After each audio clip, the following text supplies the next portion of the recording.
Assalamualaikum warahmatullahi wabarakatuh. Saya Waqiatul Mukarramah, NIM 1803211000062 dari Prodi Agribisnis Fakultas Pertanian Universitas Trunojoyo Madura.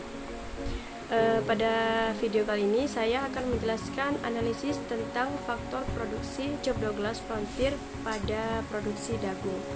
Pada video kali ini dibuat untuk memenuhi ujian tengah semester pada mata kuliah Ekonomi Produksi Pertanian.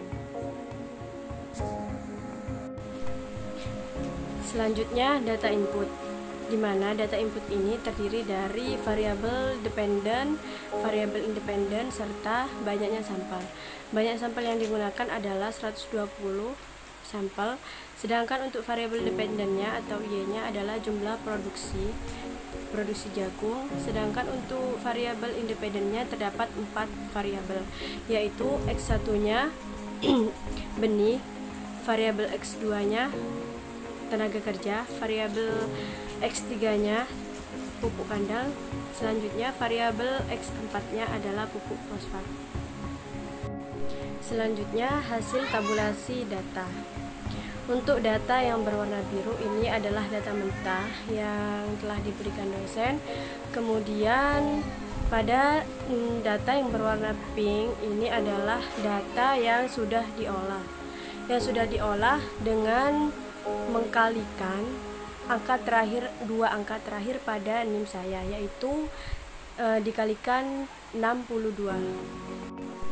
Di mana variabel-variabel independen ini dikalikan 62. Contohnya ini benih itu dikalikan 62, tenaga kerja dikalikan 62, dan seterusnya. Lanjut ke tabel yang berwarna oranye, ini adalah tabel yang sudah dibuat LAN.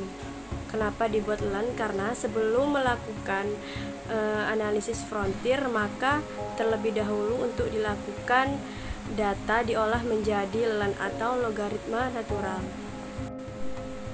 Sedangkan untuk hasil estimasi faktor produksi Job Douglas Frontier stokastik, terdapat fungsi produksi OLS dan fungsi produksi MLE, di mana itu perbedaannya ada di EI dengan VI sama dengan dikurangi UI, di mana EI ini error term, yang kemudian untuk mencari fungsi produksi OLS itu dengan mengetahui koefisien beta 0 sampai dengan koefisien beta 4.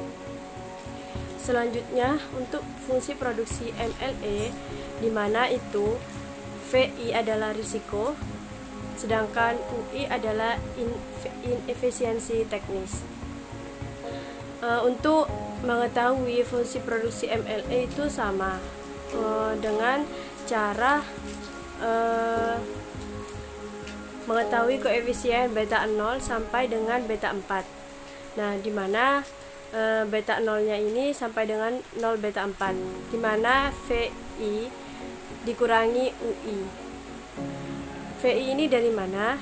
VI ini dari 1 dikurangi dengan gamma, sedangkan UI-nya itu adalah nilai gamma.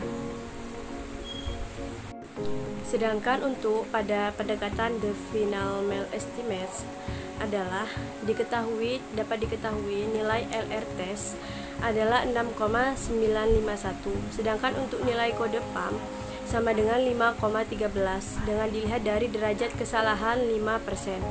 Hal ini menunjukkan bahwa nilai LR test tersebut 6,951, sementara pada nilai degree of-nya itu adalah degree of freedom-nya itu atau DF-nya itu kan 2. Nah, pada tabel kode PAM dapat diketahui bahwa pada taraf kesalahan sebesar 5% atau 0,05 dan DF sama dengan 2, diperoleh nilai kode PAM sama dengan 5,13. Maka nilai LR test 6,5951 itu lebih besar dari kode PAM, yaitu sebesar 5,13, sehingga dinyatakan tolak H0 terima H1, artinya pada analisis ini terdapat kasus inefisiensi pada usaha tani jagung. Selanjutnya untuk nilai gamma. Nilai gamma ini merupakan nilai yang menunjukkan persentase error term yang disebabkan oleh inefisiensi teknis. Dari hasil analisis yang diperoleh, nilai ratio atau nilai terhitung adalah 1,29 dengan taraf kesalahan 5% dan DF-nya itu 116. Mengapa 116? Karena sampelnya itu 120 terus dikurangi dengan variabel independen yaitu sebanyak 4, maka DF-nya itu 116 diperoleh dengan tabel data 1,9806 di mana T ratio atau T hitung 1,29 lebih kecil dari T tabel 1,9806 dengan 90,50% error term disebabkan inefisiensi. Selanjutnya pada pengaruh variabel independen terhadap variabel dependen.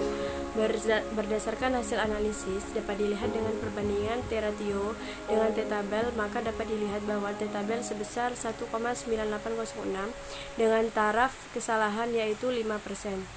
Maka dapat diketahui bahwa beta 1 X1 mempunyai nilai koefisien sebesar min 0,70707 dengan nilai T ratio min 0,737 di mana lebih kecil dari T tabel yaitu 1,9806 yang berarti variabel benih atau X1 tidak berpengaruh secara signifikan pada produksi jagung atau Y. Sedangkan pada beta 2 atau X2 mempunyai nilai koefisien sebesar 0,251 dengan nilai T ratio 0,296 di mana itu lebih kecil dari T tabel yaitu 1,9806 yang berarti variabel tenaga kerja atau X2 tidak berpengaruh secara signifikan pada produksi jagung atau variabel Y.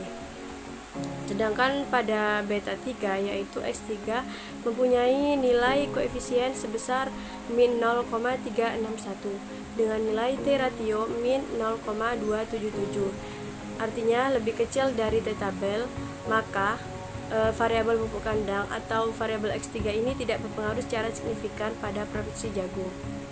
Selanjutnya pada beta 4 atau S4 mempunyai nilai koefisien sebesar 0,471 dengan nilai T ratio 0,381 di mana lebih kecil dari T tabel, yang berarti variabel pupuk fosfat tidak berpengaruh secara signifikan pada produksi jagung atau variabel Y. Selanjutnya pada pendekatan technical efficiency estimates, di mana ini terdapat 120 sampel.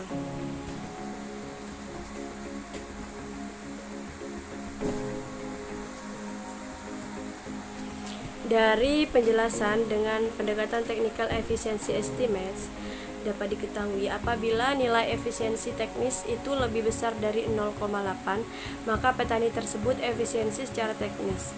Sedangkan jika nilai efisiensi lebih kecil dari 0,8, maka petani tersebut tidak efisiensi secara teknis. Sedangkan pada analisis pada 120 sampel petani, analisis data technical efficiency estimate diperoleh sebanyak 13 petani memiliki nilai technical efficiency estimates itu lebih besar dari 0,8 dan 107 petani lebih kecil dari 0,8 yang artinya bahwa 13 petani melakukan produksi jagung yang efisien secara teknis dan sebanyak 107 petani belum melakukan produksi jagung efisien secara teknis. Jadi min efisiensi sebesar 0,631 lebih kecil dari 0,8, maka dikatakan petani tersebut belum melakukan produksi efisien secara teknis. Sekian video dari saya, kurang lebihnya mohon maaf. Wassalamualaikum warahmatullahi wabarakatuh.